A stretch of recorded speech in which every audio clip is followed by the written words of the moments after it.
ada negara yang nggak berutang? Enggak, ini setiap lembar ini pada dasarnya ini setiap lembar ini duit rupiah, ini adalah kita mengutangkan kepada pemerintah senilai 50.000 untuk setiap lembar ini. Setiap lembar ini. Soho itu nama perusahaan properti itu masuk top 5 juga. Iya. Itu juga gagal bayar. Wih, udah mulai. Ini baru udah mulai. Iya. Jadi Country Garden itu 2 tahun yang lalu selamat.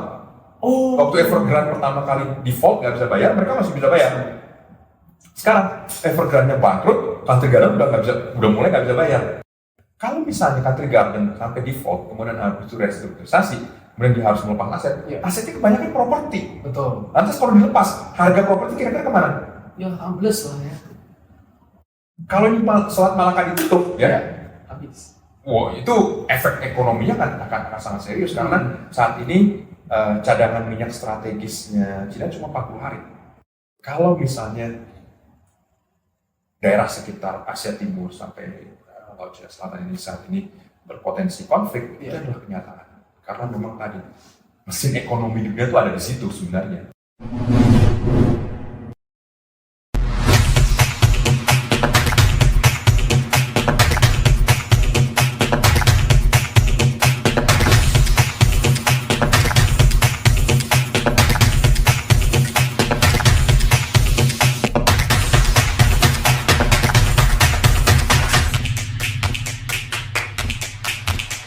Pertanyaan kita selanjutnya mungkin langsung ke ekonomi atau industri. Tadi udah banyak juga sebenarnya. Ini pertanyaan soal ekonomi makro, Bang. Di tax ratio Indonesia itu katanya 9,11%. Paling kecil. Paling kecil. Di seluruh Asia Pasifik. Mungkin juga berapa bagian dunia. Betul. Ini apa penyebabnya dan dampaknya, apakah ada yang bisa kita atasi gitu? Tax ratio sedemikian kecil itu sebenarnya dimulai karena kita program pengumpulan pemungutan pajak itu agak terlambat. Jadi ketika Indonesia ekonominya bertumbuh, dulu sangat menikmati dari boom minyak. Jadi istilahnya udahlah apa ini pajak, nggak perlu seriusin gitu kan. Itu ada duit yang banyak banget.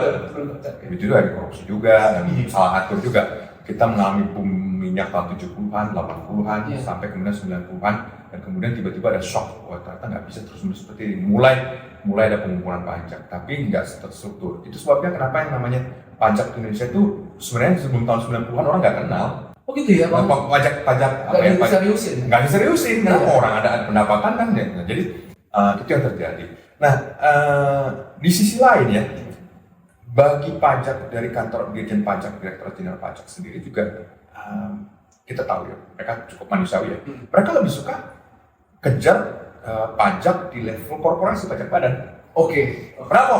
Orang data jelas kan, nggak mungkin lari kan. Kemudian habis itu ada penghasilannya jelas dan sebagainya. Nah, yang akhirnya neglected ya atau tinggal itu justru adalah pajak di level individual. Ini yang sebenarnya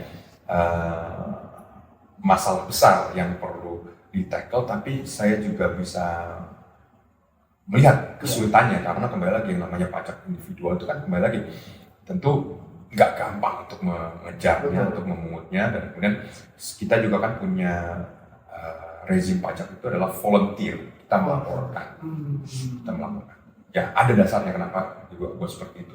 Nah ini yang saya pikir perlu lebih ditingkatkan, tapi di sisi lain juga dengan tax ratio yang sedemikian rendah itu juga menjadi masalah bagi Indonesia terkait dengan level tingkat investasi. Mungkin kalau mau, kenapa ya? Jadi ya ada hubungannya karena terkait dengan penerimaan negara kan. Nah, jadi saat ini rating bondsnya Indonesia triple B kan, nggak bisa naik ke triple B plus. Artinya karena tax ratio kita masih rendah. Kita tuh terendah di ASEAN. Jadi sebenarnya hanya dengan misalnya dari 9% naik ke 12% saja, atau sama seperti negara-negara ASEAN lain sekitar 12-13%. Betul. Pertama, bukan cuman penerimaan negaranya bisa lebih kuat, tapi juga rating bonds kita juga akan bisa naik. Ya sekarang seperti di atas kita itu kan Malaysia, ada Thailand. Thailand itu triple B plus, Filipina juga triple B plus, kemudian Malaysia itu A minus. Wow, Malaysia A minus. A minus. Nah, jadi kalau ditanya kunci mereka ada di mana? Tax ratio.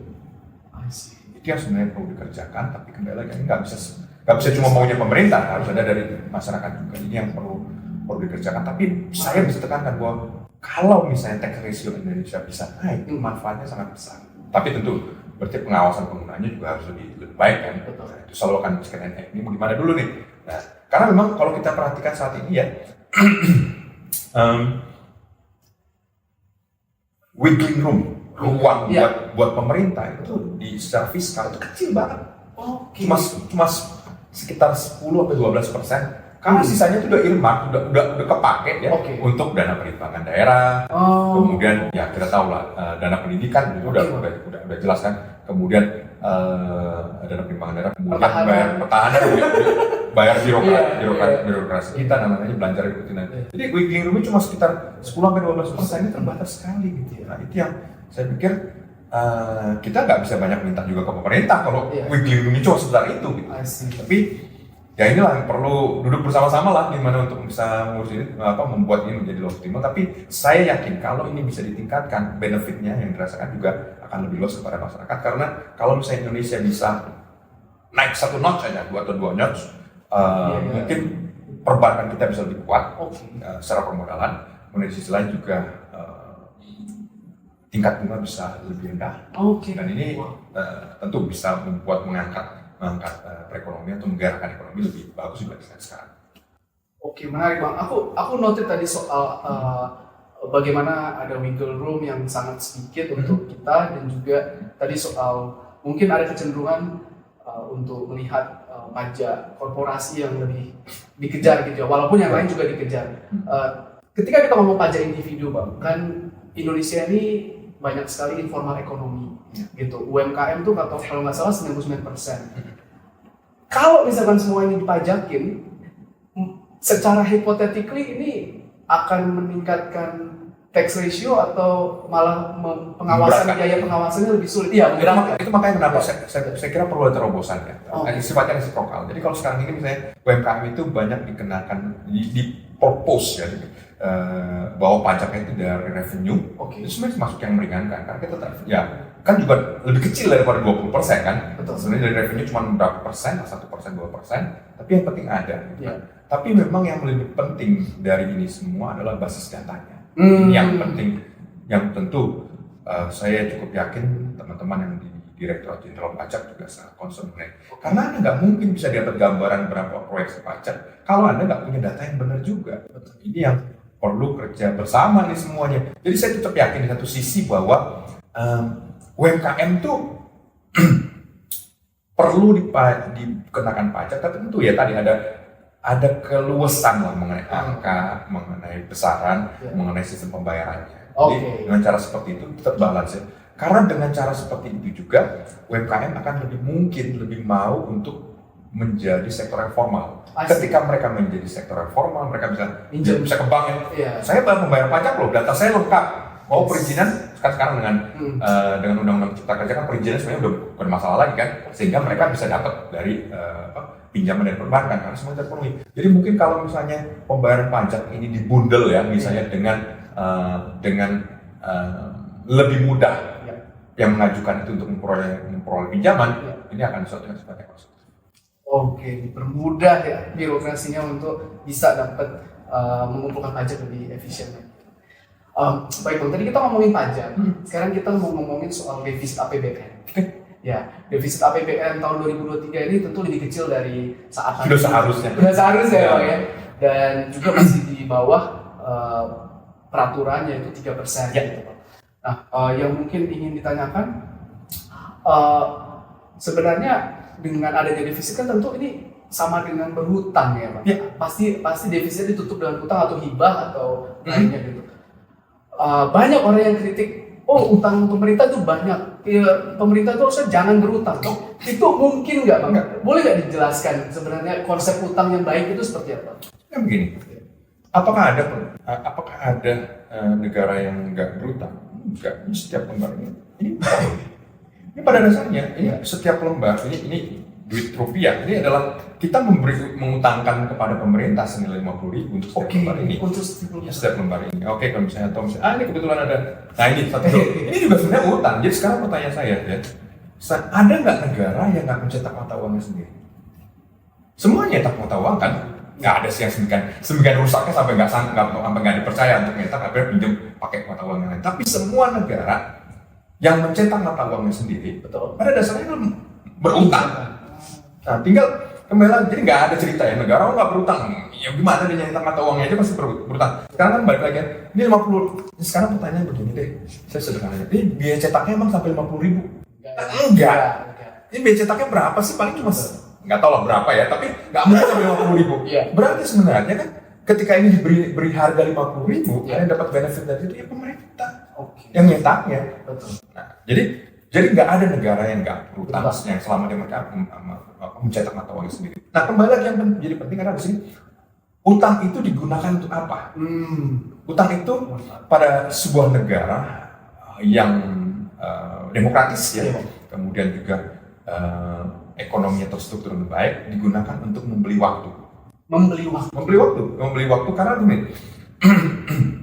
waktu itu adalah komoditas yang paling langka dibanding apapun dan perlu dibeli dengan harga yang pantas untuk bisa menghemat waktu. Jadi sebenarnya begini, kalau misalnya kita mengandalkan dari cash flow kita, gaji kita, kemudian mau beli rumah, nggak mungkin kan? Nabung dulu berapa? 20 tahun. Udah nggak perlu rumah lagi. Nggak naik dulu kan? Tapi justru dengan kita ngambil KPR misalnya, kita membeli waktu yang seharusnya 20 tahun ini menjadi kita bagi rata lah ya, jadi yang mengutangkan kita bayarin juga, tapi kita bisa tinggal di dalam rumah itu. Betul. Kualitas hidup kita lebih baik. Memang selama 20-15 tahun memang kita dipotong, tapi kita punya aset di dalamnya. Nah, jadi kan kita membeli waktu sebenarnya, ketimbang kita ambil dulu 20 tahun habis itu. Nah, sekarang kembali lagi. Nah, sekarang kita balik lagi. Yang perlu membeli waktu apakah cuma individu seperti Mora, saya, atau yang lain? Yang perlu membeli waktu itu justru adalah pemerintah. Kenapa? Karena pemerintah juga harus menciptakan pertumbuhan ekonomi. Sekarang pertanyaannya begini, bikin bendungan emang harus nunggu dulu 10 tahun lagi, 20 tahun lagi sampai selesai? Kan enggak kan? Nah, bikin jalan mahal kan? Mahal, tapi kan harus dikerjakan. Masa mesti nunggu lagi sampai 10 tahun lagi? Kan enggak. Itu sebabnya kenapa pemerintah perlu berutang, karena membeli waktu untuk membangun infrastruktur tadi sehingga bisa segera dinikmati oleh masyarakat, sehingga ada employment, ada penciptaan lapangan kerja, ada aktivitas ekonomi, dan kemudian pembayaran pajak juga ikut naik di atasnya.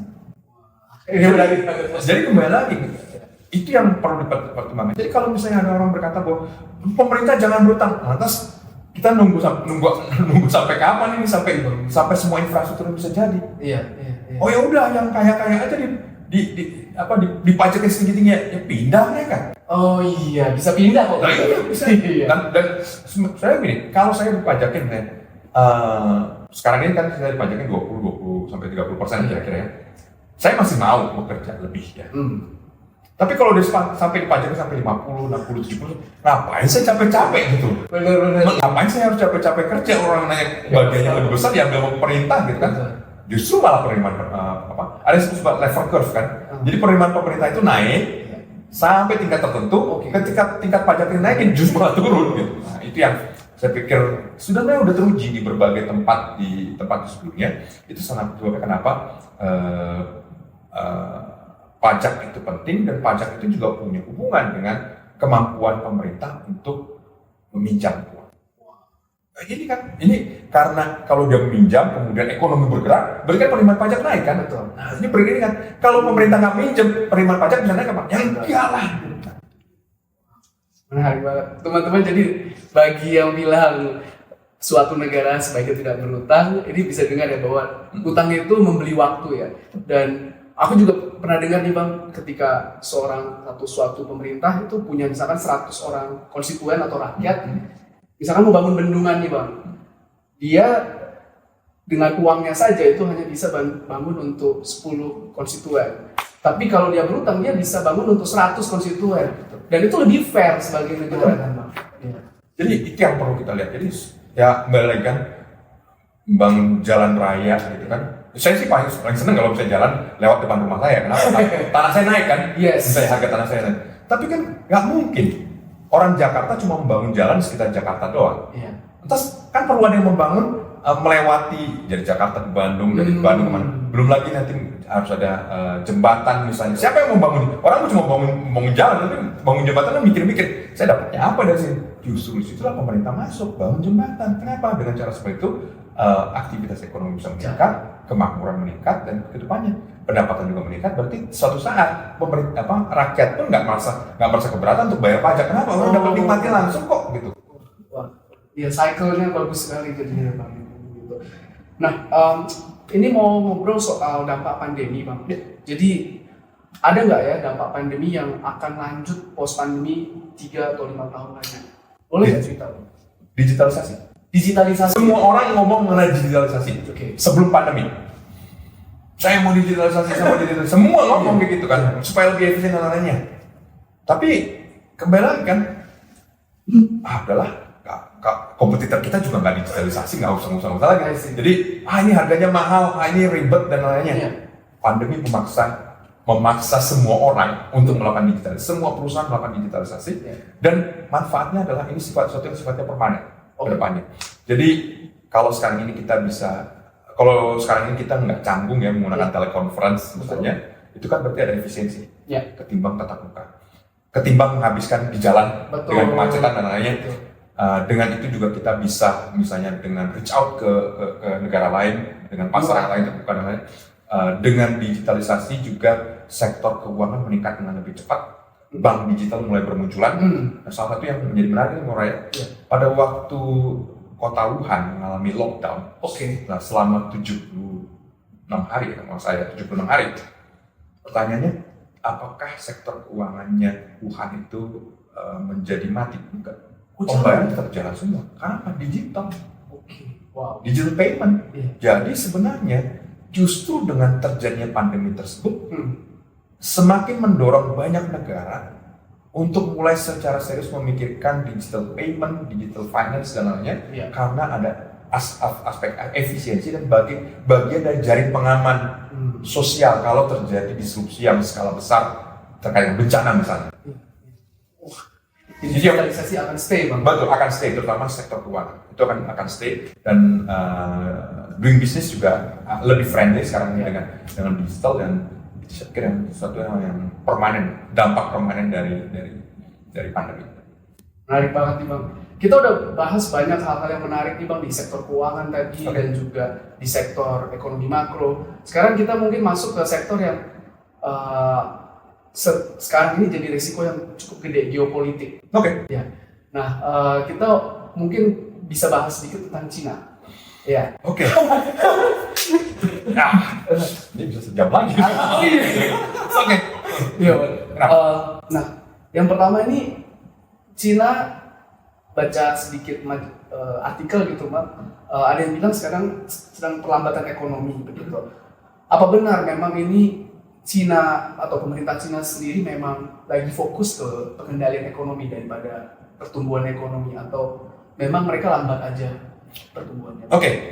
Jadi sesudah zero COVID policy yang diberlakukan di China selama 2 tahun, tiba-tiba dilepaskan tahun 2022. Orang punya harapan, wah dengan ini normalisasi akan semakin cepat, akan lebih cepat dan lainnya. Karena pemerintah Cina juga tahu nggak mungkin terus-menerus zero COVID policy. Ini udah nggak sehat dan ongkosnya juga mahal. Jadi pernah ada gambaran setiap 1 bulan lockdown di Shanghai itu $50 miliar ongkosnya. Hanya ongkos tuh, belum kehilangan miliar dolar, belum kehilangan produktivitas yang lainnya. Jadi angka sangat mahal. Nah, ketika itu dilepas, memang angka kasus naik aja, habis itu turun kan, sama seperti sebelumnya. Besar harapan masyarakat sebelumnya itu bahwa Cina akan beradaptasi dengan keadaan normal baru, kemudian menjadi mesin pertumbuhan global. Tapi yang menjadi unik ya, sesuatu yang menjadi hal yang terjadi bahwa euforia ekonomi Cina mendorong kembali pertumbuhan global itu cuma berlangsung sekitar 6 bulan. Kemudian justru menyusut. Ketika orang bertanya-tanya apa yang menyebabkan itu semua, banyak sekali jawaban. Jadi ya kan orang kan selama ini nabung, kemudian sekarang boleh spending ya. Tapi ternyata yang masyarakat Cina misalnya spending gitu kan. Tapi ternyata yang juga terjadi adalah sebenarnya mereka udah makan tabungan mereka selama pandemi. Jadi ketika dilepas cadangan udah mulai normal, mereka mengisi kembali tabungan mereka, bukannya spending yang seperti diharapkan. Tapi itu yang membuat akhirnya beberapa kejadian yang juga cukup terjadi akhir-akhir ini adalah konsumsi turun. Konsumsi di Cina turun, itu yang sebenarnya sangat mengkhawatirkan. Dan kemudian bersama dengan itu consumer confidence juga ikut turun. PMI, jadi Production Manager Index itu ikut turun juga. Jadi sekarang di bawah 50. Jadi istilahnya satu mengikuti yang lainnya. Dan yang terjadi terakhir ini adalah defisit. Bukan defisit. Deflasi. Ya. Cina mengalami deflasi. Iya. Nah ini deflasi. Deflasi. Jadi negara besar yang mengalami deflasi terakhir kali dan berlangsung cukup serius sudah Jepang tahun 90-an. Ekonomi bubble pecah, kemudian melakukan konsolidasi, perbankan mereka tuh banyak mengalami bad debt, tapi mereka tetap berusaha supaya perusahaan-perusahaan itu tetap bisa servicing, tapi akibatnya satu dekade hilang. Pertumbuhan ekonomi Jepang itu turun, jadi minus cuma 1%, 2%, 1%, 2%, seterusnya. Nah, itu deflasi, dimulai dengan deflasi. Saat ini kelihatan Cina mengalami deflasi, masih akan dilihat. Kenapa deflasi itu membahayakan bagi suatu ekonomi? Karena begini, ketika harga turun, berarti kan sebenarnya marginnya para pedagang itu kan turun juga kan? Betul. Squeeze juga kan? Nah, kalau misalnya ya ini dibiarkan terus-menerus, apa yang terjadi? Semua orang mungkin begini, ya udah ngapain saya beli sekarang? Nanti juga turun. Nunggu ya Bang? Nunggu. Iya. Ya udah saya akan nunggu. Tapi yang namanya produsen, yang namanya pedagang kan harus bayar pegawai, harus bayar supply dan lain-lain. Duitnya nggak ada. Terpaksa mereka turunkan lagi. Turunkan lagi, makin orang nunggu juga, ini akan spiraling. Maksudnya spiraling, tunggu-tungguan, nggak ada yang belanja. Nah, ini berbahaya bagi ekonomi. Ini yang sebenarnya sangat dikhawatirkan. Dan kalau ini terjadi di Cina, ini memang baru beberapa bulan terakhir sedang, tapi ini ada signal yang cukup berbahaya bagi suatu ekonomi besar.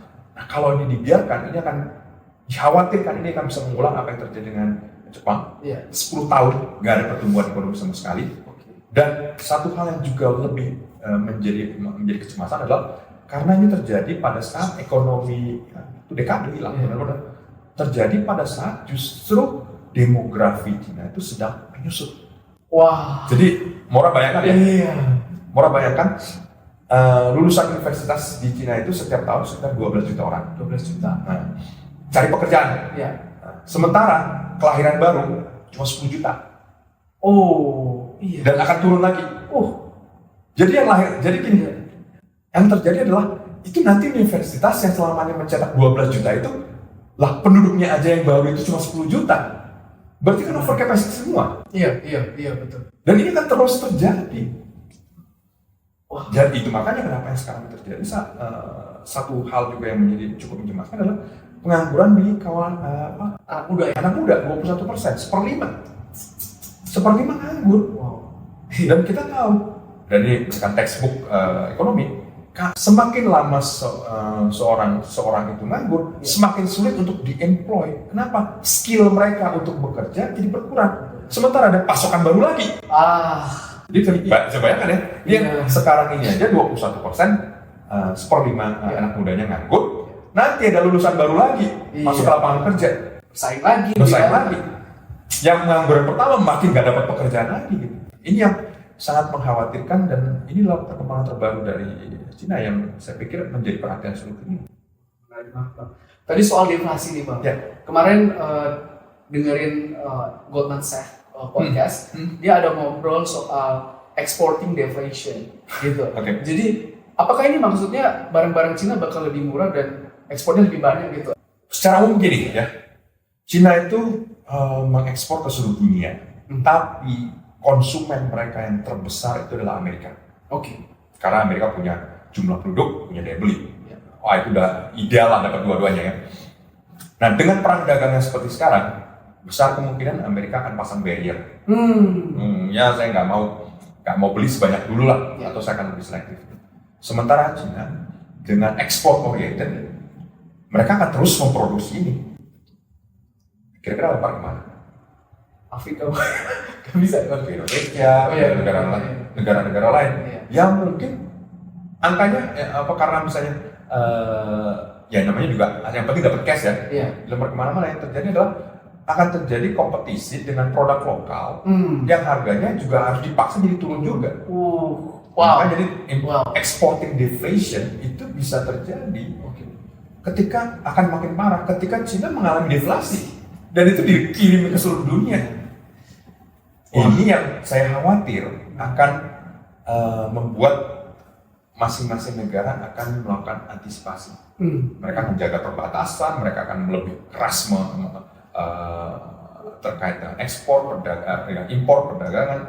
Tapi kan kita tahu yang namanya negara itu kan selalu ada poros, selalu akan ada penyelundupan dan lainnya. Ini yang saya pikir berbahaya. Tapi itu yang saya khawatirkan, dan tadi ya pada keadaan ekonomi baik zaman dulu ya. Jadi apa yang disebutkan sebagai exporting inflation itu bukan cuma terjadi sekarang, tapi zaman dulu juga.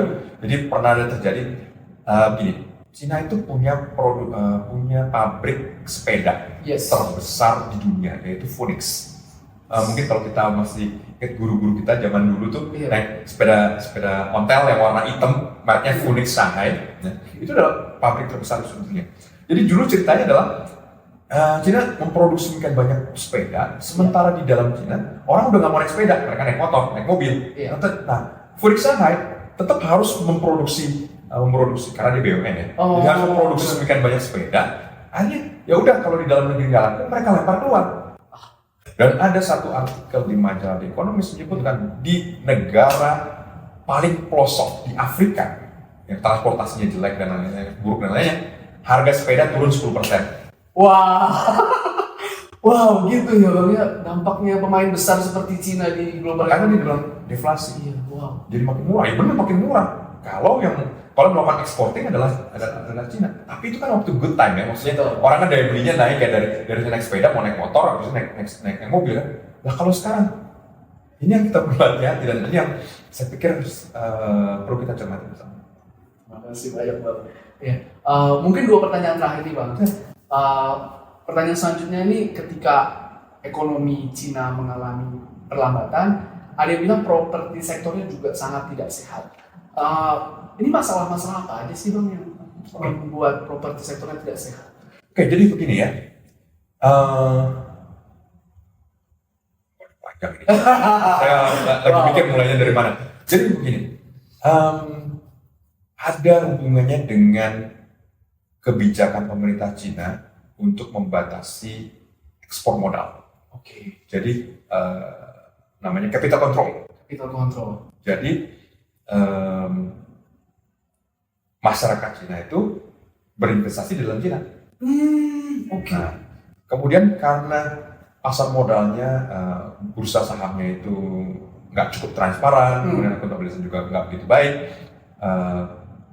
Ini yang membuat kemudian masyarakat secara umum lebih berpaling ke arah investasi yang sifatnya tradisional. Yaitu apa yang bisa mereka lihat, mereka pegang, yaitu properti. Nah, di sisi lain, pemerintah daerah level provinsi sangat memerlukan income yang berasal dari pengalihan lahan dari sebelumnya lahan milik negara menjadi lahan komersial. Jadi setiap kali peralaan itu ada revenue tuh untuk pemerintah daerah. Itu sebabnya mereka jadi sangat terdorong untuk melakukan pengalihan lahan menjadi sektor komersial atau yang lain-lainnya, komersial, residensial dan seterusnya. Inilah gayung bersambutnya. Pemerintah daerah butuh uang, kemudian masyarakatnya juga butuh investasi. Nah, itu yang membuat kemudian harga properti di Cina dari tahun 2002 lah kira-kira sampai sebelum pandemi itu naik terus. 20 tahun ya, bayangkan sampai 20 tahun. Jadi semua orang mikir, ya udahlah ngapain sih investasi yang lain-lainnya, udah beli aja, mikir lagi, mau beli properti aja. Tapi memang karena harganya naik kan, sampai waktu tahun 2010-an aja orang bilang, ini harganya udah mahal banget, masa properti di Cina itu udah termahal di seluruh dunia. ya udah nggak mau beli nggak apa-apa. Tapi ternyata tahun depannya naik lagi, mau bilang apa coba? Kan? Hanya seperti itu. Nah itu yang menjadi masalah karena ketika propertinya naik, supply naik, sementara di sisi lain demografinya turun, jumlah penduduknya turun. Sekarang ini pertanyaan semua orang, lantas itu nanti rumah-rumah apartemen itu siapa yang beli? Yang sudah terjadi saat ini sekitar 30 juta apartemen di Cina itu kosong. Wow. 30 juta. Jadi orang bilang ya, kayaknya seluruh penduduk Jerman itu bisa semua di apartemen kosong yang ada di seluruh Cina. Sementara nilai properti yang ada itu kira-kira sekitar outstanding ya, kira-kira sekitar 30 triliun dolar ekuivalen. Jadi lebih besar daripada ekonominya, daripada PDB-nya ya. Amerika yang negara yang lebih besar itu total semua propertinya itu nggak sampai 20 triliun dolar. 2/3-nya. Ini makanya menjadi masalah saat ini. Itu kenapa Evergrande kemarin itu kita nggak sanggup deserving mengklaim kebangkrutan chapter 15 di pengadilan New York. Liability berapa? 300 miliar dolar. Berarti akan ada yang kira-kira kehilangan sebesar itu. Seminggu sebelumnya perusahaan properti terbesar di Cina yaitu Country Garden gagal bayar bos. Pemerintah bakal bayar kalau kayak gini terus. Gak tahu ya. Bayar tapi mau seberapa banyak? Oh iya. Mau seberapa banyak, mau seberapa jauh? Itu yang menjadi sulit. Soho, itu nama perusahaan properti itu masuk top 5 juga. Itu juga gagal bayar. Wih, udah mulai. Ini udah mulai. Jadi Country Garden itu 2 tahun yang lalu selamat. Waktu Evergrande pertama kali default nggak bisa bayar, mereka masih bisa bayar. Sekarang Evergrande-nya bangkrut, Country Garden udah mulai nggak bisa bayar. Jadi harga bonds-nya Country Garden itu cuma 9 sen per US dollar. Padahal bunganya 8%. Oh iya. Jadi udah nggak dihargain orang benar-benar sama sekali. Nah tapi ini menunjukkan kecemasan karena kalau misalnya Country Garden sampai default, kemudian harus restrukturisasi, kemudian dia harus melepas aset, asetnya kebanyakan properti. Betul. Lantas kalau dilepas, harga properti kira-kira kemana? Ya ambles lah ya. Oke. Iya. Wah. Jadi kembali lagi, suatu ekonomi memang perlu punya fleksibilitas. Jadi ketika di Indonesia itu cukup sehat harusnya. Cukup sehat. Orang kan, saya punya uang lebih, mau beli properti silahkan, ada kan. Tapi nggak harus kan. Mau beli saham boleh, mau beli ori boleh. Kalau misalnya uangnya lebih dikit, mau beli properti di luar negeri juga bisa. Nggak ada yang larang dulu, tapi ya itulah ada beberapa orang. Atau buka usaha, buka yang lain ada tuh. Tapi ketika suatu negara seperti Cina, konsentrasi investasinya itu tertumpuk pada sektor properti semata, ya udah ini bahaya nih karena itu yang tersandra perbankannya. Kebayang kayak gitu ya, perbankannya itu kalau ini menjadi bad debt, ini kan berarti dana masyarakatnya ini kan juga terancam juga kan, harus direkapitalisasi dan lain-lain. Nah itu dia. Jadi gambarannya dulu krisis Amerika itu terjadi waktu Lehman Brothers kita bankrupt. Lehman Brothers itu liability 600 miliar dolar. Ini Evergrande 300. Wah, dampaknya kayak gitu yang 2008 itu ya Bang? Berarti? Nah ini akan terkonsentrasi di dalam Cina sendiri seperti itu. Saya udah gak kebayang seperti apa. Wah, agak merinding gitu. Tapi ya itulah, jadi tapi pun nggak tahu kan. Kayaknya seneng-seneng aja. Tapi tiba-tiba dari mana? Tapi ini adalah konsekuensi dari pilihan-pilihan yang diambil oleh pemerintah Cina dan apa yang terjadi dengan konsekuensi selama sekian tahun. Dia 20 tahun propertinya bubble, dibiarin aja. Ya terjadi seperti begini. Wah biasa. Geli. Menarik nih Bang, soal Cina mungkin satu pertanyaan terakhir nih Bang. Jadi ketika suatu negara tidak bisa mengontrol ekonominya, dia biasa mengalihkan isu ke negara lain atau geopolitik. Rusia mungkin kelihatannya seperti itu. Cina itu sekarang secara geopolitik mulai mencoba untuk bergerak ke ASEAN gitu ya. Ada Laut Cina Selatan kalau nggak salah ada konflik di situ. Juga kemarin Hong Kong kan Bang sempat terjadi. Ini apa? Apakah ada alasan ekonomi Bang? Atau ini hanya untuk mengalihkan isu aja kalau dari sisi jurnalistik yang membaca selama ini?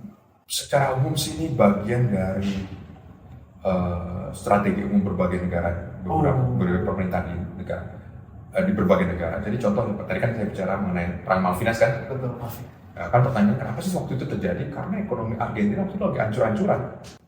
Ancur-ancur justru perang memang. Jadi lagi ancur-ancuran, kemudian junta militer pada waktu itu. Ya udah kita perlu cara supaya semua rakyat bersatu.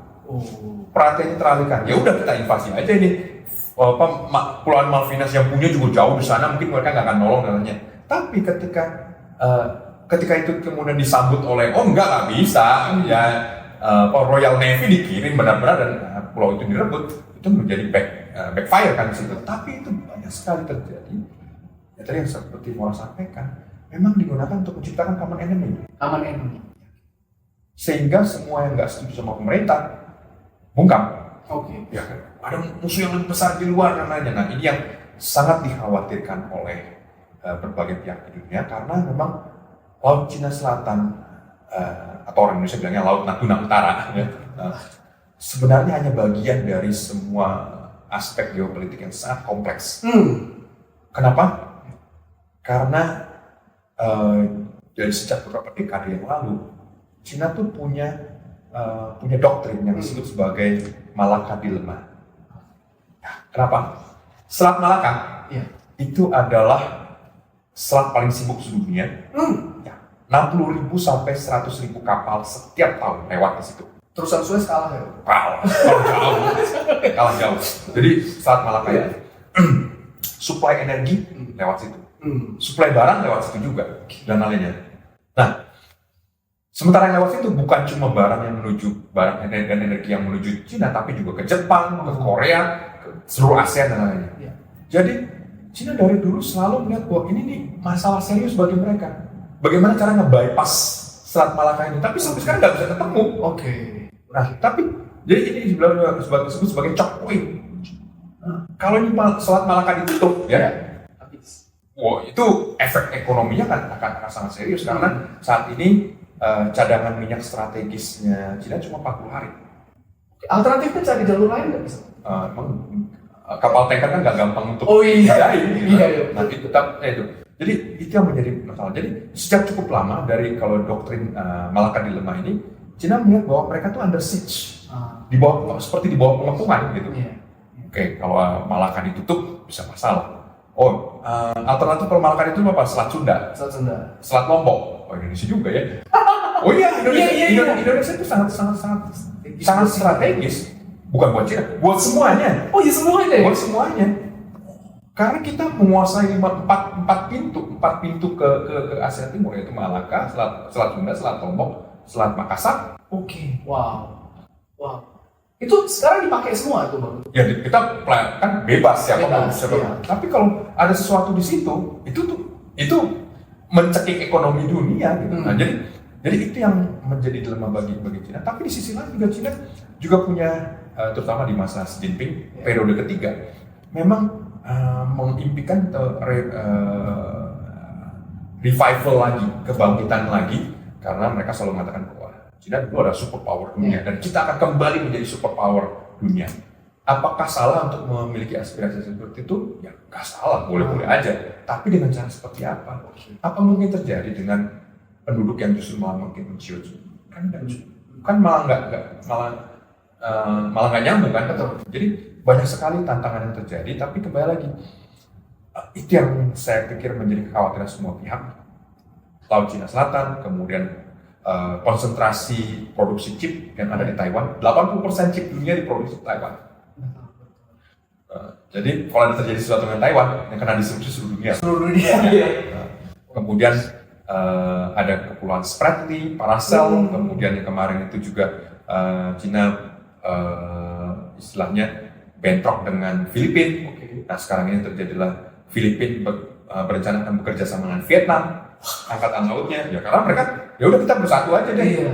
Dan pada minggu lalu, beberapa hari yang lalu, pertemuan di Camp David, itu antara Amerika, Korea Selatan, dan Jepang untuk membahas aspek keamanan.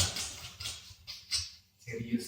Jadi semua akan lihat ini sebenarnya arahnya akan kemana. Jadi kalau misalnya daerah sekitar Asia Timur sampai Laut Cina Selatan ini saat ini berpotensi konflik, itu adalah kenyataan. Karena memang tadi mesin ekonomi dunia itu ada di situ sebenarnya, perdagangan dunia ada di situ, dan ini sebenarnya kesempatan bagi Indonesia untuk menjadi honest broker. Karena nggak ada satupun yang sebenarnya ingin supaya ini menjadi konflik terbuka ya. Tapi sebenarnya Indonesia punya peluang gitu untuk bisa menjadi honest broker. Oke, bagaimana mitigasinya?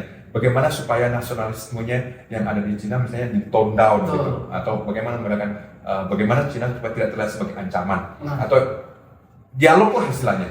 Jadi itu sebenarnya peran yang bisa dipegang oleh Indonesia, dan tentu nggak harus sendirian juga. Indonesia bisa bersama dengan ASEAN.